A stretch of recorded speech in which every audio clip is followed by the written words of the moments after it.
Okay, well, thanks. Let me start by pointing out that we know that human activity is warming the planet and changing our climate. We have known for nearly 2 centuries, we have understood for nearly 2 centuries the heat-absorbing properties of certain gases in the atmosphere, so-called greenhouse gases such as carbon dioxide. And we know that we are increasing the concentration of those gases in the atmosphere in an unprecedented manner through human activities, including fossil fuel burning. We know that the globe is warming. It's warmed by just under 1 degree Celsius over the past century, 1.5 degrees Fahrenheit. Now, for more quantitative assessment, climate scientists often make use of physical models of the climate system, so-called climate models, and the critics will often tell you that these models haven't been validated, they haven't been tested, but nothing could be further from the truth.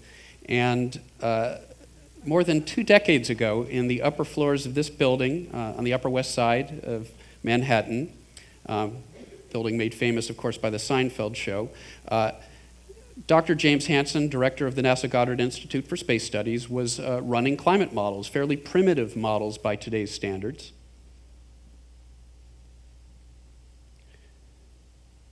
Okay,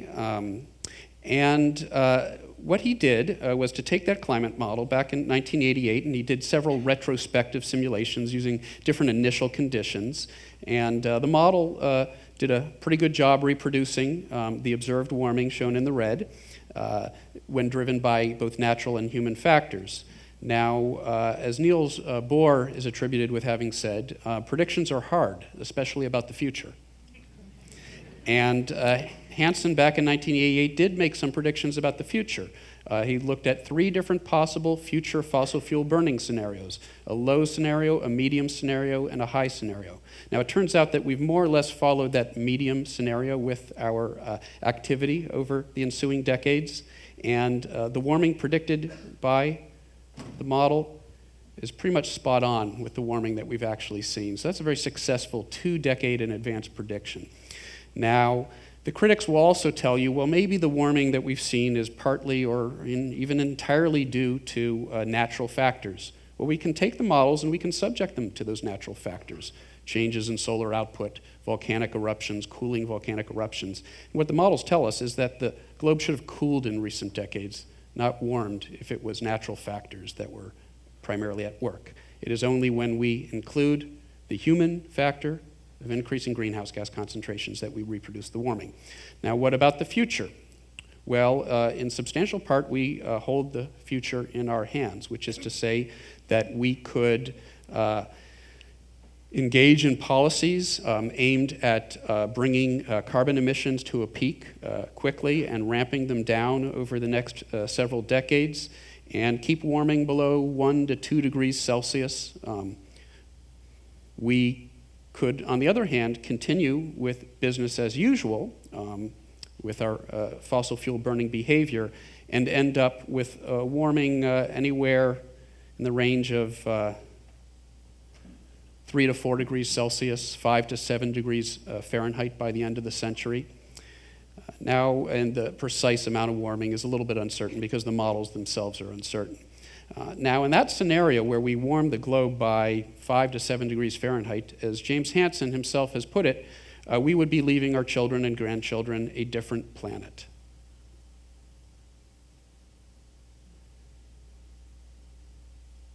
So if the science is this clear, and if the threat is this obvious, why has there been no action to deal with it? Well, simply put, there are major players who profit greatly from our current addiction to fossil fuels, and they don't really want to see things change in that regard. Back in 2002, there was a leaked memo from Republican pollster Frank Luntz, which advised his clients, basically the fossil fuel industry and politicians doing their bidding, that there was a narrow window left to raise doubt in the public mindset about human-caused climate change, that window was closing if the public was if the public became convinced that the science was solid and that the threat was real, they would demand policy action to confront the problem. But there was a narrow opportunity to still manufacture doubt and confusion and to convince the public that the science was too uncertain to make policy choices based on it. This wasn't actually all that new a tactic. It turns out it was a page right out of the playbook of the tobacco industry from decades ago. And we have prominent politicians who will tell you that climate change is an elaborate hoax. James Inhofe, Republican senator of Oklahoma, who claims that global warming is the greatest hoax ever perpetrated on the American people. Now, it was about at this time, in the early years of the past decade, when our own work came to prominence, our work reconstructing past temperatures from so-called proxy data like tree rings and corals and ice cores, leading to this curve known as the hockey stick because of its shape. And our reconstruction suggested that recent warming is anomalous in at least the past 1,000 years. It became somewhat of an icon in the climate change debate because of the graphic picture that it presented, and like all icons in the climate change debate, it was fiercely attacked by politicians who deny the reality of human-caused climate change, despite the fact that now, more than a decade later, there's a veritable hockey league, well over a dozen different reconstructions using different methods, different data that all come to the same conclusion, that recent warming really is anomalous as far back as we can extend these sorts of estimates. So what we've been subject to, some would call the politicization of science, but I like to call it the scientization of politics, which is to say it is the use of science or more specifically, attacks against science and scientists in an effort to advance a political agenda. Now, back in summer of 2005, just as I was getting ready to come to State College and begin my position here at Penn State, I received a note from Joe Barton, the Republican chair of the House Energy and Commerce Committee. Mr. Barton essentially was issuing a subpoena for all of my documents, email correspondences, notes from my entire career, and the same for my two co-authors on the original hockey stick picture. Now, this was before Joe Barton became a household name when he was heavily criticized for his infamous apology to BP. But at the time, back in summer 2005, he was also heavily criticized by editorial pages of newspapers around the country for what was widely seen as an effort to intimidate scientists whose message was inconvenient to the special interests that he represents. And major science organizations and societies, the journal Nature, came to our defense, blasted Barton for this attempt to chill scientific discourse, and politicians, importantly, from both sides of the aisle, condemned what they saw as thinly veiled modern-day McCarthyism. Now, the attacks didn't stop there. In fact, the latest, I haven't said anything yet. The latest salvo in the wars against climate science came 2 years ago, almost to this day, when criminals broke into a university server in the UK and stole thousands of emails between scientists and then cherry-picked these emails for words and phrases that could be used to make it sound like scientists were fudging the data, that scientists were engaged in some sort of impropriety. In fact, in the days leading up, this all happened, by the way, in the weeks leading up to the Copenhagen summit, the most important opportunity yet at that point to deal with the problem of climate change. And perhaps that's just a coincidence. There was an op-ed written by Sarah Palin, arguing that these emails revealed that scientists were fudging the data.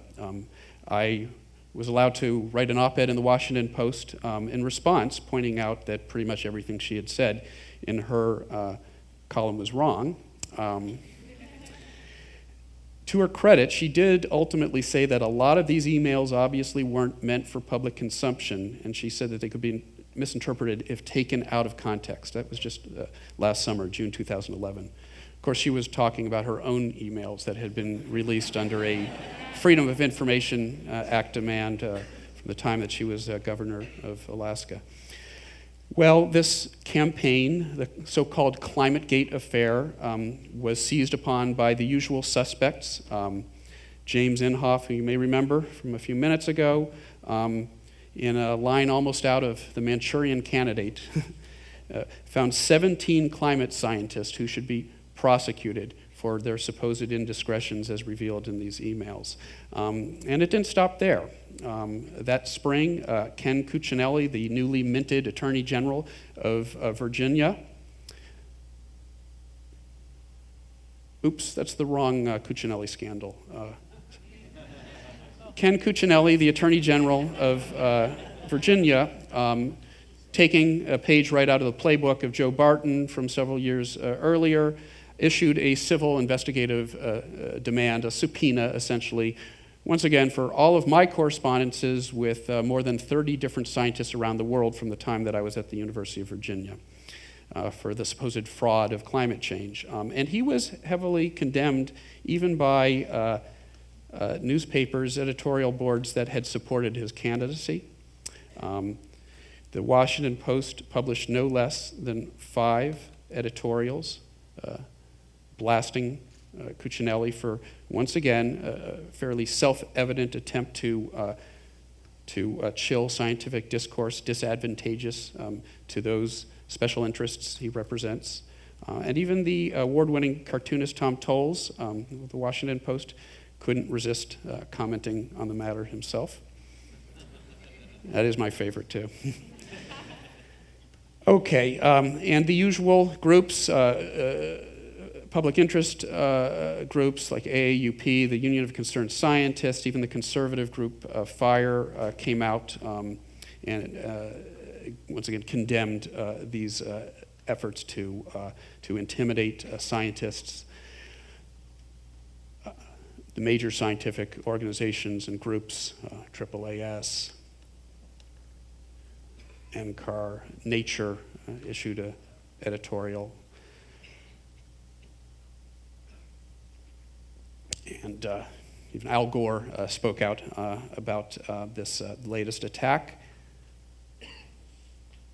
And ultimately, his subpoena was quashed. Okay, so that was at least a momentary victory in the various battles being waged against climate scientists. But it didn't last long. By that next fall, congressional Republicans who were preparing to regain control of the House indicated that they were going to hold a series of show trials, once again attacking climate scientists. And fortunately, members of their own party, like a true hero, Sherwood Boehlert, the former Republican chair of the House Science Committee, came out and warned his fellow Republicans that they were very much in danger of becoming the party of anti-science, and they should not go down this road. And it seems to have at least helped out a bit. So I would like to quote Edmund Burke: "All that is necessary for the triumph of evil is that good men," it should be men and women, do nothing. Fortunately, in this case, good men and women didn't do nothing. Politicians on both sides of the aisle, politicians of conscience, came out and defended science and scientists when it's under attack. So assuming we can get past this somewhat silly debate in the public discourse about whether the problem is real, whether the threat is real, what can we actually do about it? Well, there are, of course, things that each of us can do individually. If you have the carbon footprint of a Sasquatch, there are many different things that you can do to become more of a Cinderella. Ultimately, there's no magic bullet, though. If we are going to decarbonize our economy, we're going to have to obviously support policies that incentivize clean energy, non-carbon based energy sources. We may have to consider some difficult choices along the way as we try to find a bridge to a future carbon-free economy. And politicians across the political spectrum have to come together to solve this problem that threatens us all. Climate change doesn't care whether you're a Republican or a Democrat. It's going to affect all of us the same. Finally, I'd like to leave you with this picture of my daughter underneath the polar bear pool at the Pittsburgh Zoo. And the point I'd like to make here is that climate change isn't simply a problem of politics or economics. It's a problem of ethics. The choices we are making today are going to determine the world that we leave our children and grandchildren. And there's still time to make the right choices. Thank you.